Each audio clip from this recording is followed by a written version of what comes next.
মালাভারাম গ্রামের কৃষকেরা একসময় ছিল খুব সাধারণ। মোষ চড়াতো এবং দুধের ব্যবসা করত। ধীরে ধীরে তারা কিন্তু ভীষণ লোভী হয়ে উঠল। ওরা মোষেদের ওষুধ খাওয়াচ্ছিল, যা দিয়ে তারা বেশি দুধ দেয়। তারা বাছুরদের জন্য কোনো দুধ রাখছিল না, সমস্ত বিক্রি করে দিচ্ছিল। কিন্তু একটা ঘটনা ঘটল। মোষেরা দুধ তো দিচ্ছিল, কিন্তু তারা বুড়ো ও ক্ষীণ হয়ে যাচ্ছিল। কিছু মোষ খুব অসংলগ্ন ব্যবহার করতে শুরু করলো। কৃষকেরা ওই পাগল মোষগুলোকে লুকিয়ে লুকিয়ে কসাইখানায় নিয়ে যেত এবং বিক্রি করে টাকা রোজগার করছিল। যাই হোক, ওই গ্রামে সোমনাথ ও তার স্ত্রী থাকতো। ওদের কিছু মোষ ছিল এবং ওরাও দুধ বিক্রি করে জীবিকা নির্বাহ করত। সোমনাথও মোষকে ওষুধ দিত, যাতে বেশি করে সে দুধ দেয়। সেও বাছুরের জন্য দুধ রাখতো না, মোষের ওপরে অনেক পরীক্ষা নিরীক্ষা করত, তাই মোষগুলো পাগল হয়ে যাচ্ছিল। তার পাগলামি দেখে সোমনাথ তাকে কসাইখানায় নিয়ে যায় এবং তাকে বিক্রি করে দেয়। বাছুর তো খুব কাঁদে মায়ের জন্য। যাই হোক, যখন কসাই মোষটাকে বনে নিয়ে যায় বধ করার জন্য, তখন এক পেতনি গাছ থেকে সেটা দেখে। যাই, মোষের শরীরে ঢুকে যাই আমি।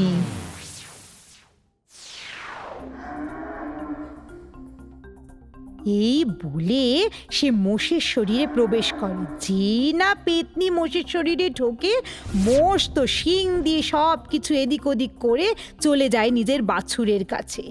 এই দেখে সোমনাথ ও তার স্ত্রী অবাক হয়ে যায়। সোমনাথ তো কিছুক্ষণ দেখে, তারপরে একটা বড় লাঠি দিয়ে মোষটাকে মারতে যায়, কিন্তু মোষ সোমনাথকে শিং দিয়ে ঠেলে ফেলে দেয়। তুমি যদি আমার ও আমার বাচ্চার সমস্যা তৈরি করো, আমি মেরেই ফেলবো তোমায়। এই শুনে সোমনাথ ও তার স্ত্রী ভয় পেয়ে যায় এবং কাঁপতে থাকে। সেই দিন থেকে মোষটি গ্রামে ঘুরে বেড়াতো এবং শিং দিয়ে তাদেরকে গুঁতোতো যারা অন্য মোষেদের আঘাত করত কিংবা ওষুধ খাওয়াতো। মোষ অন্য বাছুরদের বাঁধনও খুলে দিত এবং মায়ের কাছে পাঠিয়ে দিত। কার মোষ তুমি? কোথা থেকে এসেছো তুমি? সঙ্গে সঙ্গে মোষ তো শিং দিয়ে গুতিয়ে দেয়।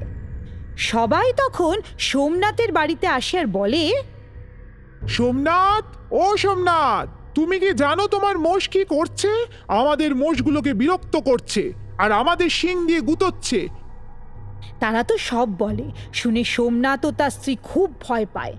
এদিকে পেতনি মোষের শরীর থেকে বের হয়ে আসে এবং বলে, যদি আমি দেখি তোমরা কেউ মোষেদের বিষাক্ত ওষুধ দিচ্ছ যাতে তারা পাগল হয়ে যায়, তাহলে আমি তোমাদের মেরে ফেলবো। বাছুরদের দুধ যদি খাওয়া বন্ধ করো, তাহলে দেখো আমি কি করি। আর যদি কোনো কুমতলব করতে দেখেছি তোমাদের, তাহলে তোমাদের মৃত্যু অবধারিত। বুঝেছো তোমরা? মনে রেখো আমার কথাগুলো। পেতনি খুব রেগে গিয়ে চিৎকার করে এইসব কথাগুলো বলল আর সাবধান করে দিল গ্রামবাসীদের। আমরা আর কখনো এই কাজ করব না। আমরা মোষেদেরও খেয়াল রাখবো এবং বাছুরদেরও খেয়াল রাখবো। আমাদের বিশ্বাস করো। পেতনি এবার বেরিয়ে এলো মোষের শরীর থেকে। পেতনি অনেক সাবধান করলো কৃষকদের। তারপরে পেতনি সেখান থেকে চলে গেল। কৃষকরা মোষেদের খুব যত্ন করত, বাছুরদেরও খেয়াল রাখত।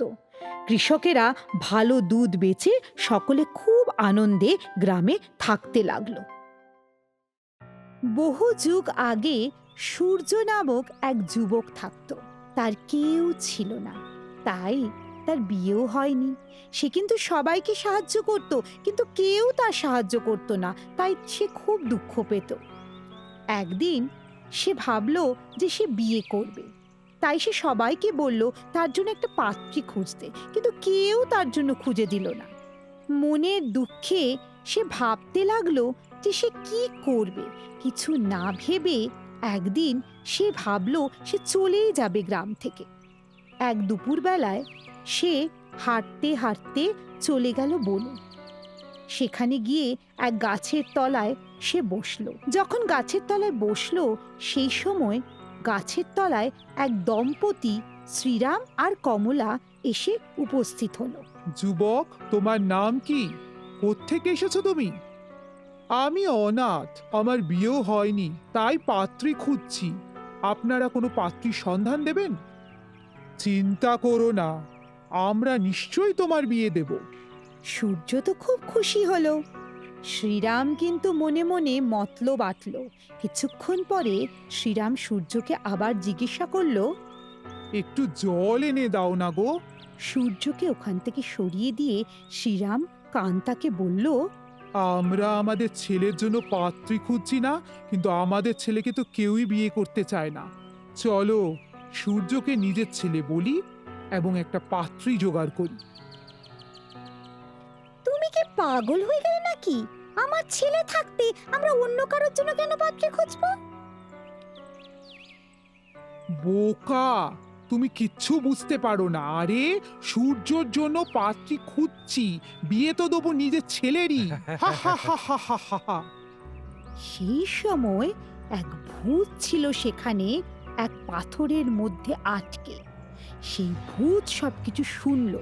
সে মনে করলো কি এই দম্পতিকে সে শিক্ষা দেবে, কিন্তু ভূত তো বুঝতে পারছিল না কি করে সেই পাথর থেকে বেরিয়ে আসতে পারে। এদিকে সূর্য জল এনে শ্রীরামকে দিল, এদিকে ভূত জোরে জোরে চিৎকার করে বলল, বাঁচাও বাঁচাও। সূর্য তো এদিকে ওদিকে দেখতে লাগলো।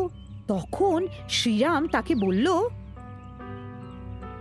শোনো ছেলে, এদিক ওদিক তাকিও না, এখানে ভূতেরা থাকে। ওরা এইভাবে আওয়াজ করে, তারপর ধরে খেয়ে ফেলে। আপনারা যান, কেউ নিশ্চয়ই কোনো অসুবিধায় পড়েছে তাই আমাকে ডাকছে। ভূত অসুবিধায় পড়লে তাকেও তো সাহায্য করতে হবে। ঠিক আছে, যা ইচ্ছে তাই করো। তুমি অনাথ, আমরা ভেবেছিলাম তোমার বিয়ে দেব।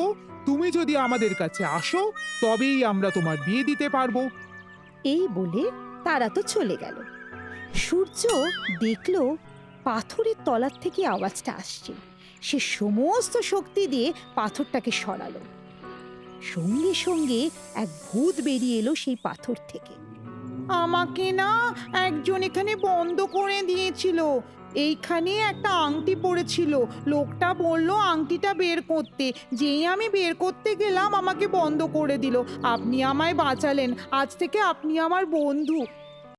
সূর্য মনে মনে ভাবল, ভূতটা কত ভালো না, এই ভেবে সূর্য ভূতের বন্ধু হয়ে গেল। এরপরে ভূত তাকে ফল মূল সব এনে দিত। দুজনে খুব গল্প করত, খেত। তারপরে কখনো কখনো সূর্য সেখানে ঘুমিয়েও পড়তো। একদিন সূর্য যখন ঘুমোচ্ছিল, ভূত সূর্য সেজে চলে গেল শ্রীরামের বাড়িতে। কি ব্যাপার, ভূতদের বাঁচালে? আচ্ছা ছাড়ো, এখন চলো পাত্রীর বাড়িতে তোমাকে নিয়ে যাই। ভূত সূর্যের রূপ নিয়ে শ্রীরামের পিছু পিছু যেতে লাগলো। কিছুক্ষণ পরে তারা একটা বাড়িতে পৌঁছল। সেই বাড়িতে কমলা নামক একটি মেয়ে থাকতো, তারও কেউ ছিল না। কমলার কাকা তার বিয়ে দিতে চাইছিল, যাতে তাকে সেখান থেকে অন্য কোথাও পাঠিয়ে দিতে পারে। যখন সে সূর্যকে দেখলো, সে কমলার বিয়ে সূর্যর সঙ্গে দিয়ে দিল। এরপরে সবাই গ্রামের দিকে যেতে লাগলো। যেতে যেতে তারা একটা পান্থ নিবাসের সামনে এসে পৌঁছলো। শ্রীরাম কমলাকে বলল, কমলা, আমাদের কিছু কাজ আছে, আমরা সেই কাজ করে আসছি। তুমি খুব ক্লান্ত, বিশ্রাম নাও। এই বলে শ্রীরাম ও কান্তা সূর্যকে নিয়ে চলতে শুরু করলো। সূর্যরূপী ভূত কিন্তু সব কিছু বুঝতে পারলো। শোনো সূর্য, এই নদীতে যে স্নান করবে তার সব পাপ মুক্ত হয়ে যাবে। শ্রীরাম সূর্যকে নিয়ে নদীতে গেল। তারপরে শ্রীরাম সূর্যকে সেখানে ধাক্কা দিয়ে দিল। তারপর কান্তাকে বলল, চলো, সূর্য থেকে মুক্তি পাওয়া গেল। এবার কমলাকে নিয়ে বাড়ি চলো, আর আমাদের ছেলের সঙ্গে তার বিয়ে দেওয়া হবে। তারা যে ওখান থেকে যেতে লাগলো, ভূত এলো, তাদের ঘাড় ধরে নদীতে ফেলে দিল। তোমাদের ঠিক শাস্তি হয়েছে। ভূত শ্রীরাম আর কান্তাকে জল থেকে বের করে নিয়ে এলো। এবার ভালো হওয়ার চেষ্টা করো, বুঝেছো? ভূত তখন শ্রীরাম আর কান্তাকে বলল তাদের কি করা উচিত। শ্রীরাম কমলা আর সূর্যর বিয়ে ধুমধাম করে দিল। সূর্য যখন জানতে পারল তার বন্ধু ভূত তাকে এত সাহায্য করেছে, সে খুব খুশি হলো। Please watch and subscribe to our channel and don't forget to tap the bell icon. Thank you.